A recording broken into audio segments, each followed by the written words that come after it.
O vídeo de ontem foi controverso, como eu imaginava que seria, porque não dá para abordar certos assuntos que têm tanta nuance e que envolvem tantas emoções fortes, sem que isso faça com que as pessoas se estressem um pouco. E por causa disso eu vou ter que reiterar algo que foi o que eu comecei falando no vídeo, mas algumas pessoas, talvez no calor do momento, ou esqueceram ou ignoraram. Racismo existe no Brasil, é real, existem pessoas que experimentam isso na pele o dia inteiro. Pessoas como eu, que não experimentam racismo, eu experimento outras formas de preconceito, por exemplo, o fato de que eu sou nordestino, eu já ouvi muita coisa por causa disso na internet, mas não é a mesma coisa que uma pessoa negra sofre, por exemplo. Elas sofrem uma parada um pouco mais, digamos, perceptível para eles, de uma forma que eu jamais saberei, porque eu não sou negro, eu não passo pela mesma experiência de vida deles. Isso não dá para negar isso, e eu não neguei em momento algum que racismo exista. O que eu falei no caso do Diogo, o ator lá que foi espancado no terminal de ônibus, é que a acusação que estava sendo feita de que o que aconteceu foi motivado especificamente por racismo carecia de alguma prova que corroborasse esse tipo de acusação grave, porque racismo é um crime e quando você acusa alguém de cometer um crime, você não pode fazer isso sem ter provas. Muitas pessoas interpretaram o vídeo como se eu estivesse falando que racismo não existe, que o Diogo nunca foi vítima de racismo, nem coisa do tipo, que racismo não poderia de forma alguma ser o que ocasionou aquilo que aconteceu naquele vídeo. Quando o que eu falei foi, é uma acusação que está sendo feita sem propriedade, sem provas. Algumas pessoas entenderam, algumas pessoas talvez não tão bem, rolou várias discussões nos comentários daquele vídeo. Hoje, na verdade ontem, a gente teve uma atualização sobre o caso, está aqui na tela, na matéria do UOL, notícias, ator negro espancado depõe e delegada diz que racismo pode ter sido impressão pessoal dele. Antes da gente entrar na notícia, o que você conclui dessa manchete? O que parece que a manchete está dizendo? Eu acho que eu não preciso nem explicar, né? Mas para provar o meu ponto, vamos dar uma olhada em algumas reações que as pessoas tiveram do ocorrido. Aqui está o tweet, né, que é do UOL Notícias, com a manchete, a foto do Diogo. Aqui um curto, né, uma curta descrição da história, várias respostas aqui. A galera, eu peguei algumas de várias e foi mais ou menos assim.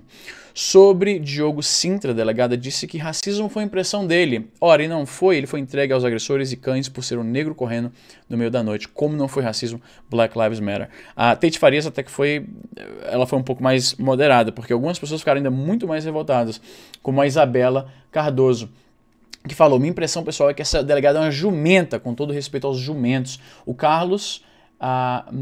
ele é ex-ministro e ex-secretário do Ambiente, ele falou, delegado, impressão são fatos filmados incontestáveis de racismo, omissão, humilhação e violência, não prevarique, atue.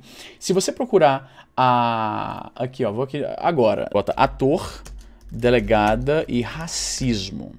Vamos aqui dar uma olhada. Então a gente vê aqui, ator negro depõe, delegada diz que racismo pode ter sido impressão pessoal dele. Se você procurar as reações a essa história, você vai ver que a impressão que fica lendo a manchete é que o ator chegou, contou todo o ocorrido e a delegada falou, olha, isso aí talvez seja impressão sua. E aí muitas pessoas mostraram muita animosidade contra a delegada, esse descaso. Ela virou o rosto, não quis ouvir o cara, não quis entender a sua vivência, não quis...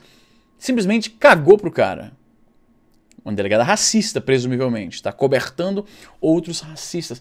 Aí a gente volta à notícia e a gente lê a matéria. E o que ocorreu, na verdade, foi o seguinte... Aqui está a fala da delegada.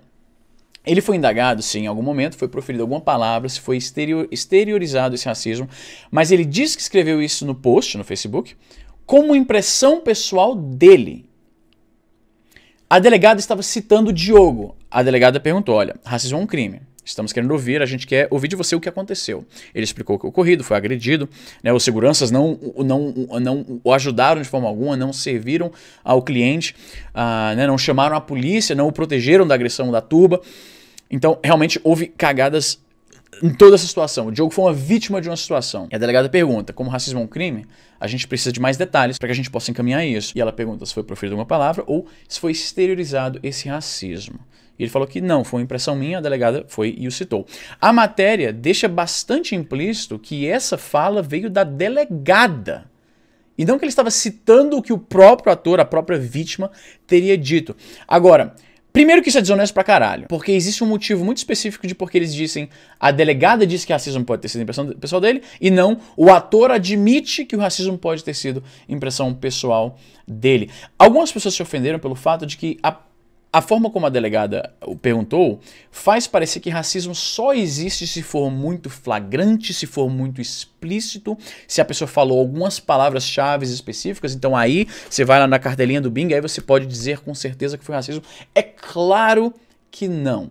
É claro que não. Alguém pode ser um babaca por motivos racistas e disfarçar isso e não deixar isso explícito. O racismo não requer necessariamente que seja explícito. Só que quando você está no contexto de você está na delegacia denunciando um crime, é preciso provas, é preciso testemunhas, é preciso que você mostre de alguma forma que aquilo aconteceu como você diz que acontece, como é tipificado pela lei. Porque sem que isso ocorra, não há nada que a lei possa fazer. Seria como se eu dissesse que qualquer crítica que eu sofro é porque eu sou nordestino. E aí eu vou denunciar isso ao Ministério Público. E aí eles perguntam, eles falaram alguma palavra de baixo calão envolvendo o seu background cultural, o fato de que você é nordestino, te chamaram de cabeça chata, fizeram piada com você comer rapadura, brincaram com a seca no Nordeste, fizeram alguma coisa do tipo. Aí eu falo, não, me chamaram de babaca. E o cara fala, bom, isso não se tipifica como xenofobia, então. Se não há nada que caracterizasse que o ataque foi motivado pelo fato de que você é nordestino. Imagina que eu vou e respondo, então quer dizer que xenofobia não existe? Quer dizer que você está negando a minha vivência como nordestino? Eu, que tive que literalmente neutralizar o meu sotaque, porque no começo dos meus vídeos as pessoas me alopravam pelo fato de que eu soava nordestino. A propósito, se você acha que não, mas easy, que é isso, o nordestino não sofre de preconceito hoje em dia, eu te convido para pesquisar Tinha que Ser Nordestino no Twitter. E aí, como você pode ver aí,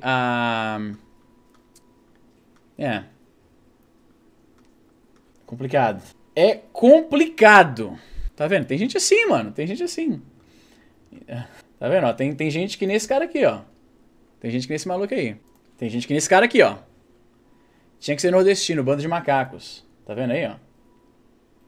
Ele repete, tem que ser nordestino. Nordestinos são macacos. E um monte de emoji de banana. Quem não é burro, tinha que ser nordestino, tinha que ser nordestino. Tinha que ser nordestino pervertido, retardado. Viu como a falta de carne vermelha fode o cérebro? Esse aí eu vou nem falar, tinha que ser nordestino.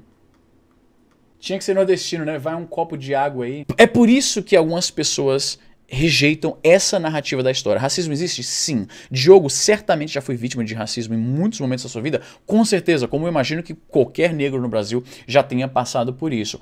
Nesse caso específico, infelizmente, não há indícios de racismo, ou pelo menos não há indício de racismo suficiente para que o caso seja julgado dessa forma. Se fosse um branco no lugar dele, ele teria passado pela mesma coisa?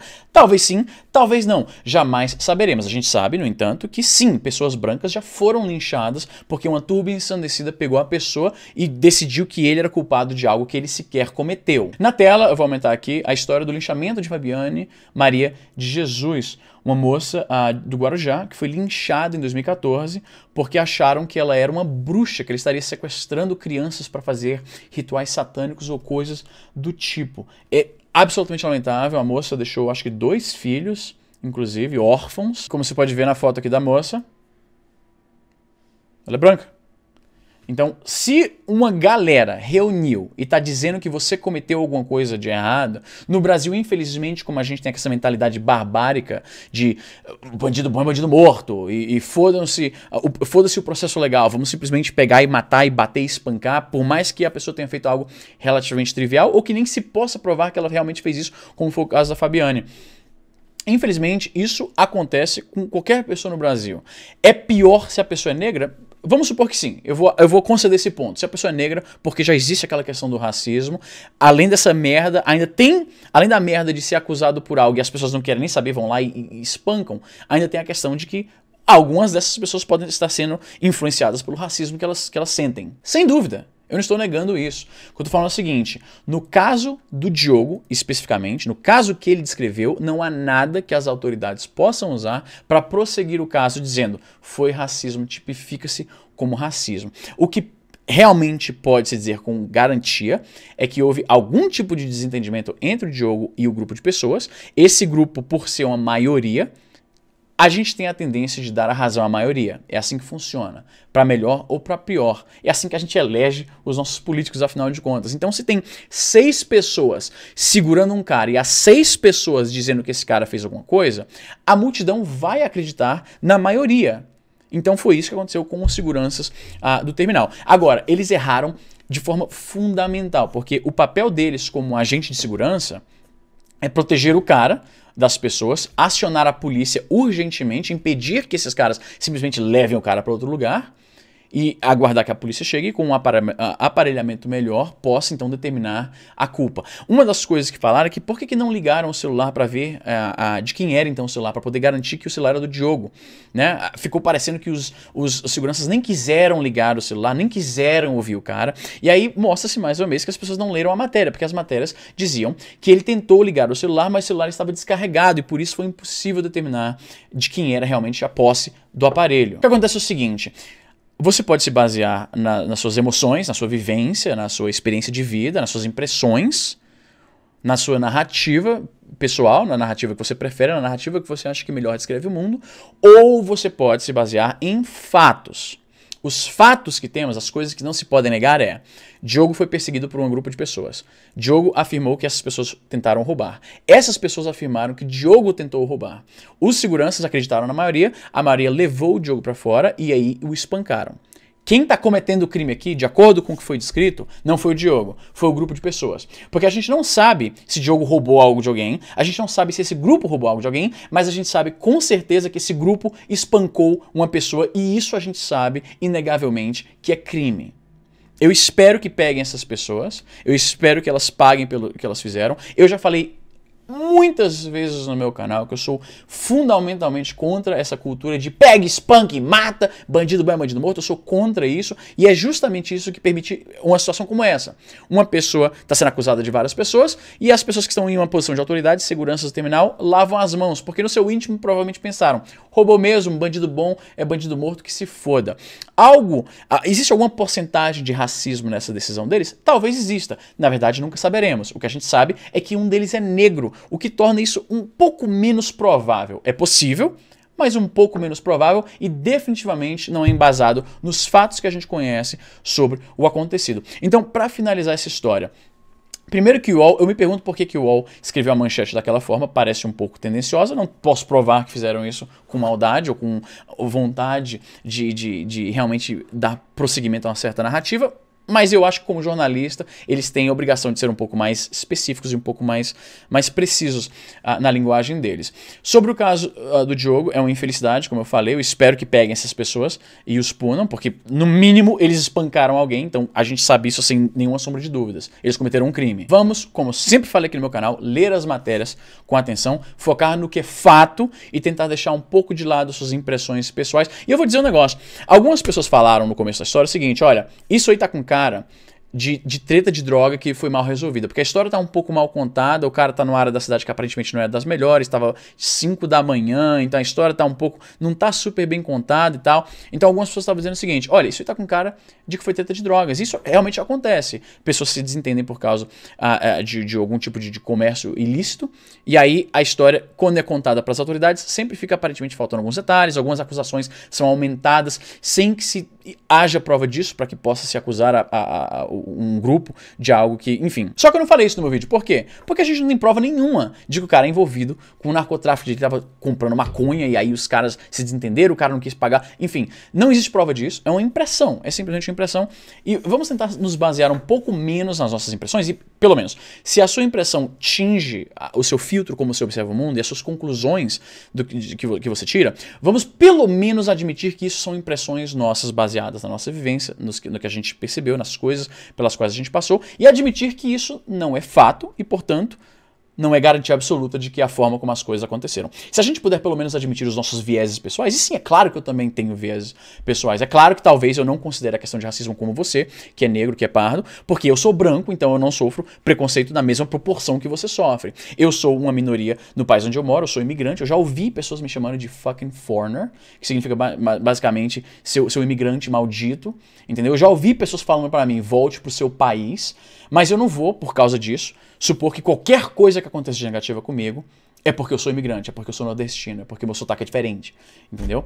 Então, é isso. Eu espero, o que eu quero ouvir mesmo é ouvir o que esses caras... Eu quero que peguem esses caras, eu quero ouvir o que eles vão falar. Porque se a minha impressão está certa, e eles são realmente os culpados da história, a versão deles vai ser muito sem sentido. E eu tô muito curioso para saber o que eles iam falar. Mas o que você pensa dessa história, o que você pensa dessa atualização do UOL, da manchete que eles usaram, né? Eu penso que foi bastante desonesto e me parece, novamente, impressão minha, mas me parece que eles estão fomentando uma narrativa que, no final das contas, é um pouco depreciativa, é um pouco detrimental. Sabe por quê? Porque pessoas vão tomar conclusões baseadas só na manchete, e isso vai fortalecer uma narrativa que não é exatamente como as coisas aconteceram, e isso sempre nos coloca de uma forma menos aptos para analisar o mundo ao nosso redor. Então, uau, eu acho que vocês vacilaram aí. Mas é isso aí, gente. Vou ficando por aqui. Eu tô de viagem muito em breve. Então, eu não sei exatamente se eu vou gravar alguns vídeos para soltar a pauta fria durante minha estadia lá no México, ou se eu vou ter acesso à internet, pelo menos o bastante, para fazer um update rápido dos dias lá, comentar algumas notícias, uma coisa que não me toma muito tempo, porque, na verdade, eu tô de férias. Mas, na prática, acho que qualquer pessoa que trabalha com um negócio próprio sabe que você nunca tira férias de verdade. Vou estar ainda respondendo e-mail, vou estar ainda interagindo com o anunciante, vou estar ainda respondendo comentários, gravando, enfim. É isso aí, gente. Até a próxima.